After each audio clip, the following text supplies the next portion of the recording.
Boa noite e sejam bem-vindos ao jornal Tá na Rede. No dia 9 de julho de 2023, irá ocorrer um plebiscito organizado pelo TSE que será votado em todo o âmbito nacional para entender a opinião da população brasileira quanto à aprovação da eutanásia como um procedimento legal para pacientes terminais em estado vegetativo ou que por demais razões desejam realizar a eutanásia. Como sabemos, o tema de aprovar ou não uma legislação referente à eutanásia é um assunto muito polêmico e, por isso, o Judiciário deseja entender a opinião da população brasileira quanto a este assunto tão polêmico. Nossa equipe preparou um material trazendo mais informações sobre o que é eutanásia, os principais dilemas éticos deste assunto e também pontos positivos e negativos a serem considerados quando você for votar no dia 9 de julho. Fiquem agora com a reportagem preparada pela repórter Edna Guimarães.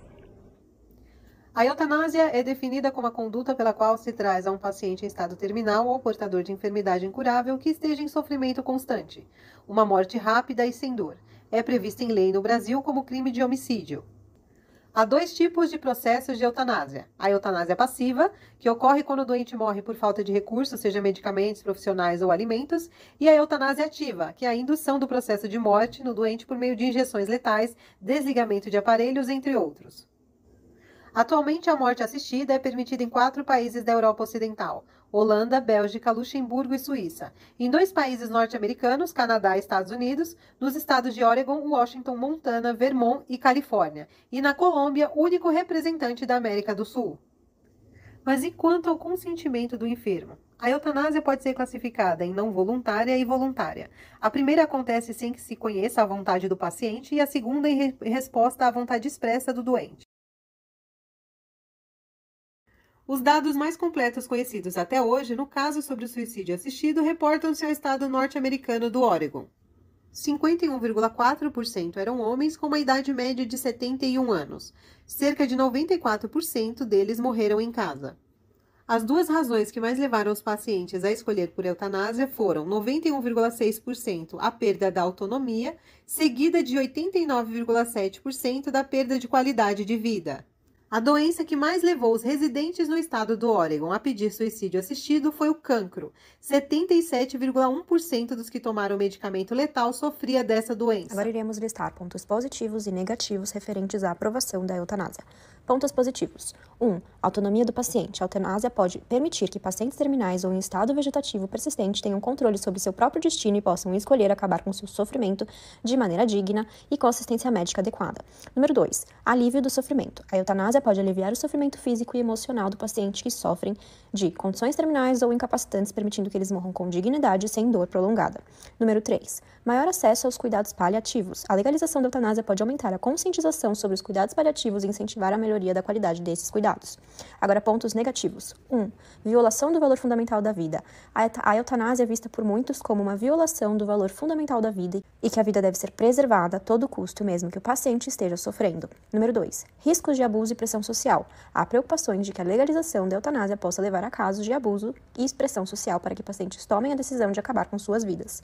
Número 3. Efeitos para a relação médico-paciente. A eutanásia pode afetar a relação entre médico e paciente, especialmente se os pacientes acreditarem que sua vida não é valorizada ou que não receberão os cuidados necessários para aliviar seu sofrimento.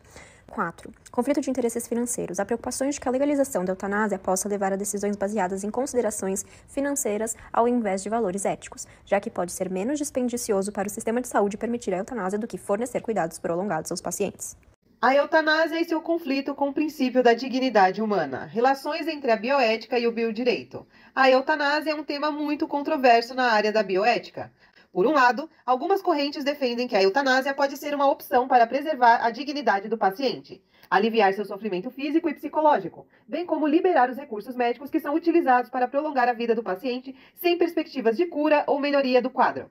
Por outro lado, há correntes que discordam com a eutanásia, argumentando que tomar a vida humana é sempre um ato moralmente reprovável. Questões relacionadas à eutanásia na bioética vão além do aspecto moral e abrangem também a discussão sobre a autonomia do paciente, o papel dos médicos e outros profissionais da saúde no processo de tomada de decisão, bem como as questões legais envolvidas. Por fim, é importante destacar que a eutanásia só é permitida em alguns países em que sua prática está sujeita a regulamentações específicas.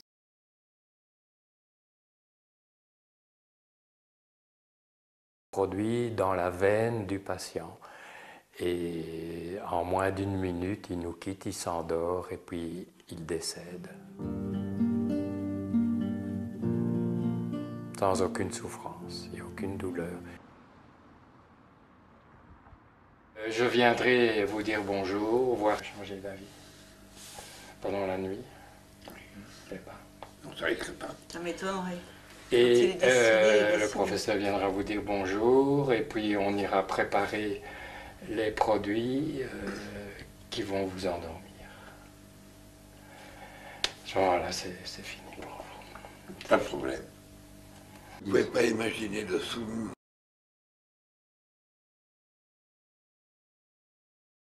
La fois que je suis venu à Bruxelles et que j'ai rencontré le docteur, de savoir que ça pouvait se faire, ça m'a enlevé un poids que j'avais sur la poitrine qui a disparu. J'étais même transformé en me disant, ça y est, enfin, une issue.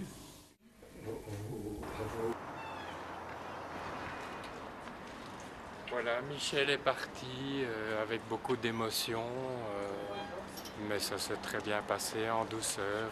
Il n'a pas dormi une minute de toute la nuit, ça a été très long. Il nous a dit merci encore en partant. Les larmes de son épouse et de ses deux fils, c'est une image qui me reste pendant quelques jours. J'ai un peu le contre-coup là maintenant. Agora que já apresentamos os principais pontos a serem considerados sobre esse assunto tão polêmico, preparamos uma votação interativa para analisar a opinião dos nossos espectadores sobre este assunto, e assim talvez podendo prever o resultado do plebiscito que irá acontecer em 9 de julho. O QR Code para a votação está na nossa tela. Lembrem de votar com consciência. E os resultados da votação online serão divulgados em sala de aula.